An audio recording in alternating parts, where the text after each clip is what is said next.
आज दिन जब शुरू हुआ तो इंडिया की बैठक हुई, यानी कि विपक्ष का जो गठबंधन है उसका नाम। इन सब के मायने क्या है? अगले आम चुनाव से पहले यूपीए को तिलांजलि देकर विपक्ष के मोर्चे ने एक नए नाम को आगे लाया है, उसका चोला ओढ़ लिया है। नाम है इंडिया, यानी कि Indian national developmental inclusive alliance. 26 विपक्षी दलों की बेंगलुरु में हुई 2 दिन की बैठक में आज यह ऐलान किया गया कि विपक्षी दल इंडिया नाम के गठबंधन के तहत मिलकर अगला आम चुनाव लड़े। जानकारी के मुताबिक पश्चिम बंगाल की मुख्यमंत्री ममता बनर्जी इंडिया नाम का सुझाव उन्होंने दिया है। इसमें डी का मतलब उन्होंने पहले डेमोक्रेटिक बताया, यानी कि लोकतांत्रिक, लेकिन बाद में राहुल गांधी के सुझाव के बाद इसे डेवलपमेंटल यानी कि विकास कर दिया गया। तो विपक्षी मोर्चे का नाम तो तय हो, लेकिन उसका अध्यक्ष, संयोजक, ये सब कौन होगा और समन्वय समिति के सदस्य कौन कौन होंगे, ये अभी तय नहीं हुआ। यही सब तय करने के लिए मोर्चे की अगली बैठक मुंबई में होगी, लेकिन बेंगलुरु की बैठक के बाद एक सामूहिक संकल्प पत्र जारी किया गया, जिसमें सभी दलों ने कहा है कि वो संविधान में दिए भारत के विचार को बचाने के लिए पूरी ताकत लगा देंगे। संकल्प पत्र में कहा गया कि देश इतिहास के बड़े ही निर्णायक मोड़ पर है। भारतीय जनता पार्टी बड़े ही व्यवस्थित तरीके से हमारे लोकतंत्र की अवधारणा को नुकसान पहुंचा रही। भारतीय संविधान के बुनियादी स्तंभ धर्मनिरपेक्ष लोकतंत्र, आर्थिक संप्रभुता यानी कि इकोनॉमिक सोवरेनिटी, सामाजिक न्याय और संघवाद को साजिश के तहत नुकसान पहुंचाया जा रहा है। सब विपक्ष की मीटिंग में कहा गया। हम अल्पसंख्यकों के खिलाफ नफरत और हिंसा को हराने, महिलाओं, दलितों, आदिवासियों और कश्मीरी पंडितों के खिलाफ बढ़ते अपराधों को रोकने के लिए साथ आए। हमारी मांग है कि सामाजिक, शैक्षिक और आर्थिक तौर पर पिछड़े समुदायों की निष्पक्ष सुनवाई हो और इसके पहले कदम के तौर पर जातिवार जनगणना यानी कि कास्ट सेंसस लागू किया जाए। आइए सुनते हैं कुछ बयान विपक्षी एकता की बैठक से। INDIL and this is Indian National Developmental Inclusive Alliance. So everybody agreed for this and unanimously this name is given. 11-member coordination committee will be set up. That we will decide shortly, and we are going to meet again in Maharashtra, Mumbai. This one secretariat will be set up for campaign management, and other committees on a specific issue will be set up in mostly in Delhi. Bhajpa तो देश बेचने का सौदागिरी कर रहा है, लोकतंत्र को खरीदने का सौदागिरी कर रहा है। इसी के लिए आज कोई इंडिपेंडेंट एजेंसी को भी काम नहीं करने देता है। कोई आदमी कोई अपोजिशन को सपोर्ट करते हैं, अपोजिशन स्टेट को, तो नेक्स्ट डे ईडी और सीबीआई और कोई चला जाता है। और favourite Rahul Gandhi, Sharad Pawar ji and all my youngsters who are sitting behind the dais, they are the future. So I thanks to everybody. ये लड़ाई ऑपोजिशन और बीजेपी के बीच में लड़ाई नहीं है।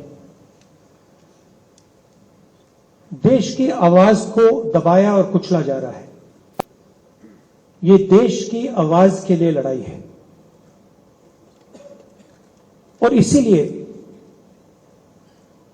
ये नाम चुना गया। लड़ाई एनडीए और इंडिया के बीच में है, नरेंद्र मोदी जी और इंडिया के बीच में है, उनकी विचारधारा और इंडिया के बीच में है। आप जानते हो जब भी कोई हिंदुस्तान के सामने खड़ा होता है, इंडिया के सामने खड़ा होता है, तो जीत किसकी होती है? आज से 9 साल पहले इस देश के लोगों ने नरेंद्र मोदी जी को भारी बहुमत देके जिताया था। इन 9 साल के अंदर उनके पास मौका था, वो देश के लिए बहुत कुछ कर सकते थे, लेकिन इन 9 सालों में उन्होंने एक भी सेक्टर ऐसा नहीं है जिसमें हम कह सकें कि तरक्की हुई है। हर सेक्टर को बर्बाद करने में उन्होंने कोई कसर नहीं छोड़ी। इन्होंने इकोनॉमी बर्बाद कर दी, इन्होंने रेलवे बर्बाद कर दी, सारे एयरपोर्ट बेच दिए, इन्होंने जहाज बेच दिए, आसमान बेच दिया, धरती बेच दी, पाताल बेच दिया, सब कुछ इन्होंने अपने लोगों को बेच दिया, कोई कसर नहीं छोड़ी। 26 दलों ने मिलकर अपना नाम इंडिया रख लिया है। अब ये लड़ाई जो है इंडिया बनाम एनडीए की होगी, इंडिया बनाम बीजेपी की होगी और इंडिया बनाम मोदी की होगी, प्रधानमंत्री मोदी की। लेकिन कुछ मजबूतियां भी है इस इंडिया की, तो कुछ चुनौतियां भी है इनके सामने। मजबूती क्या है इसकी चर्चा सबसे पहले कर लेते हैं। मजबूती यह है कि महाराष्ट्र, बिहार, मध्य प्रदेश, कर्नाटक और बंगाल में बीजेपी की करीब 50 सीटें इस इंडिया ने कम कर दी, तो इनको लगता है कि ये आने वाले दिनों में सफल रहेंगे, 2024 की तस्वीर बदल सकते हैं। कांग्रेस और आम आदमी पार्टी एक इकट्ठे मिल जाए तो पंजाब, दिल्ली, चंडीगढ़, हरियाणा और गुजरात की करीब 30 सीटों पर असर डाल सकते हैं। साउथ की जो करीब 130 सीटें हैं वहां पर बीजेपी है नहीं, वह पूरा जो क्षेत्र है वो कांग्रेस के लिए और उसके सहयोगी दलों के लिए खाली है। ये एक ऐसा इलाका है जहां पर जो इंडिया गठबंधन है वो काफ़ी अच्छा कर सकता है। दूसरी सबसे महत्वपूर्ण बात है मुद्दों की। स्थानीय मुद्दों को देशव्यापी करना होगा, तभी ये इंडिया सफल हो पाएगा।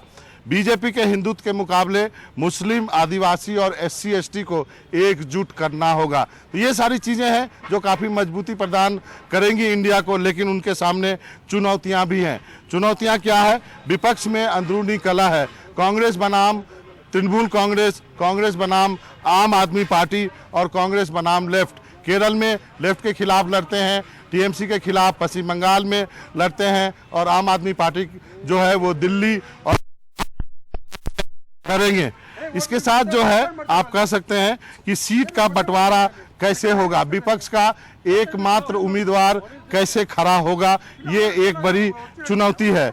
बीजेपी के हिंदी बेल्ट में कितने सीटों पर वो नुकसान पहुंचा पाएंगे, ये एक बहुत बड़ी बात होगी। खासकर उत्तर प्रदेश में जहां बीजेपी काफ़ी मजबूत है, वहां पर मायावती जो है इस बैठक में शामिल नहीं हुई थी, तो वहां पर उनको एक रखना, बीजेपी को हराना सबसे बड़ी चुनौती होगी। मध्य प्रदेश, छत्तीसगढ़, हरियाणा, हिमाचल, गुजरात और कर्नाटक बीजेपी यहाँ पर काफ़ी अच्छा करती है। बीजेपी यहाँ पर कैसे इसका मुकाबला करेंगे, ये इंडिया के लिए एक सबसे बड़ी चुनौती होगी। और एक चुनौती ये भी है कि शिवसेना के बाद अब NCP टूट गई है, अब JDU की बात कही जा रही है, तो बाकी दलों को कैसे इकट्ठा रख पाएगी इंडिया, ये भी एक उनके सामने चुनौती है। और सबसे बड़ी बात, मोदी बनाम कौन के नैरेटिव से इंडिया को मुकाबला करना होगा। तो ये थी इंडिया की मजबूती, यानी नए गठबंधन, 26 दलों का गठबंधन है और उनकी चुनौतियां। यदि इन चुनौतियों का मुकाबला जो ये गठबंधन कर लेता है विपक्ष का, तो 2024 की तस्वीर कुछ अलग हो सकती है। तो आप तक सब लेकर के आएंगे इंडिया बनाम NDA, ये जो लड़ाई है ये जाहिर सी बात है आज के आज तो ख़त्म होगी नहीं, अब तो ये 8-10 महीने चलेगी। तो कौन क्या कहेगा, कौन सा गठबंधन किस तरीके से रंग लाएगा, कितने लोग कितने रहेंगे, NDA और मजबूती से लड़ पाएगा या NDA में बहुत सारे ऐसे दल होंगे जो कि बस हैं साथ में और मुख्य रूप से बीजेपी ही रहेगी, और विपक्षी दल जो हैं वो कितनी मजबूती से इस नाम के साथ एक समन्वय भी बना सकते हैं। इन सब चीज़ों पर विस्तार से चर्चा करेंगे आगे कई महीनों तक। तो आप बैठे रहिएगा और तैयार रहिए।